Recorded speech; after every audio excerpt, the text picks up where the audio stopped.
أخي، مبارك عليك الشهر الفضيل، وأتمنى من الله أن يخليك لي لحين تغمض عيني قبل عينك، ويديمك لي العمر كله.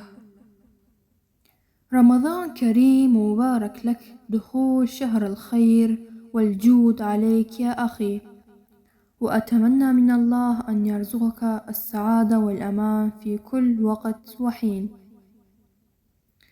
أخي العزيز، كل عام وأنت بخير وصحة وعافية. أسأل الله العظيم في هذا الشهر الفضيل أن يرزقك ما تتمناه.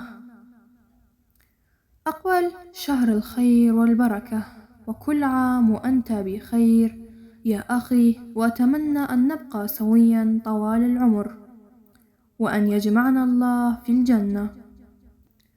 كل عام وأنت بخير أخي بمناسبة رمضان، اللهم اجعلها ليلة فيها الدعاء مستجاب، رافعا عنا كل هم وغم وبلاء. رمضان كريم. كل عام وأنت بخير يا أخي، وفقك الله لما يحبه ويرضاه، وتقبل الله منك الصيام والقيام. لم أجد أجمل منها لأهديك إياها إلا الدعاء لك.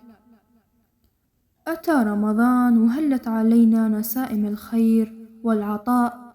مبارك عليك هذا الشهر يا أخي، وأدعو الله أن يحقق لك كل ما تتمناه.